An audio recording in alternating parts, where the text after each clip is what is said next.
Hey y'all, welcome back to my channel. Today we're going to be working on this beaded mini cocktail dress. Here's a list of everything that I used in this video, and let's get started.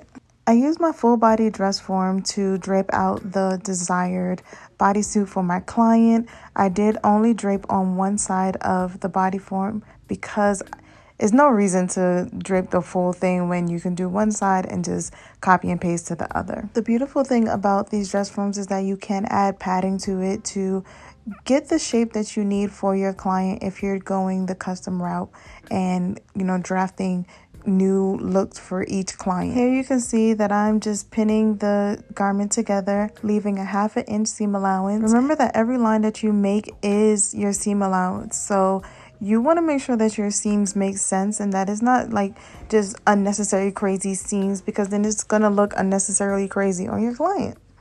Don't be afraid to use a pair of shorts or underwear, make sure it's clean, to mimic the pattern so that you have a nice shape underwear for this bodysuit. Also, don't be intimidated by free cutting your designs out. If you need to, sketch it out, know the direction that you're going into, and just go ahead and start cutting it out. Make sure that the measurements is right, and you'll be fine. I just want to say that this video was shot almost 2 years ago, so I did not have the best angles, but you can see that I'm just sewing up each of those panels that I cut out on the dress form at 1/2 inch, and we'll be covering it with casting and inserting the boning. And it's looking good. So to do the casting, I cut out strips of 1 3/4 and sewed the 1/2 inch down with the seam allowance and just folded over and did a top stitch on it. From there, you can insert the boning, or you can just sew it all together all at once. Before I insert the boning, I did have my client come and try it on. This is it without the boning, just to make sure I didn't need to do any alterations, and this was it after alterations. Now let's get to my favorite part, which is draping the beading fabric over the construction of the garment. And so you want to go ahead and start in the center, place your pins down the center, and start pulling towards the side seams so that it is nice and flat. Designers, please take your time with draping the material over the base, because you don't want any warped designs, especially if it's a pattern, and you want it to be nice and flat. You also want to leave a little bit of space for seam allowance, even though it might not be sewn on the machine. When you hand sew it, you can fold the material back so that it's nice and clean on the edges. So now we're going to get to hand sewing. I did use my invisible thread to do a base stitch all around the perimeter of the garment, and then I went ahead and began to stitch throughout the garment. More specifically, I began to stitch along the lines of the boning. Now that all of the tacks were in, I went ahead and began to drape that cowl neckline on the bodice. Again, y'all, take your time, and I apologize for these angles.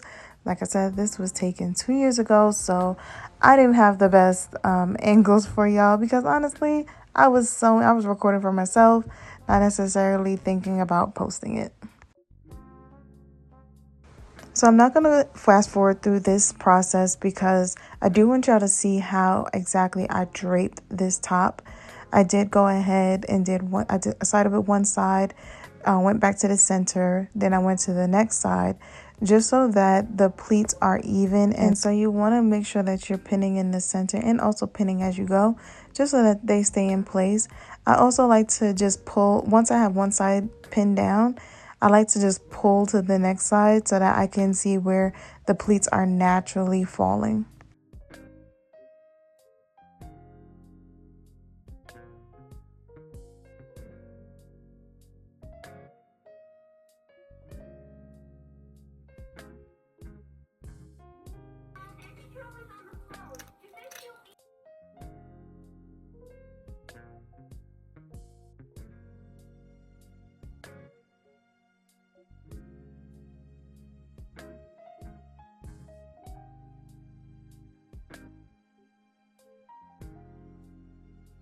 And here we have the look. It looks really good. What we're going to do is we're going to go ahead and tack down on each side of the bottom just to make sure that they stay in place.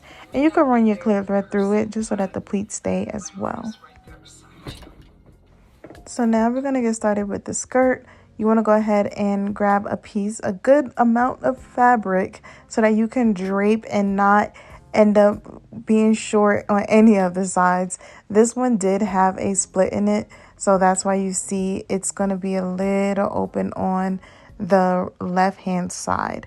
We also wanted it to have a peekaboo on the thigh, which is why it's going to be draped a little lower underneath that seam on the bodysuit. And here's our client in the final fitting. Doesn't it look phenomenal?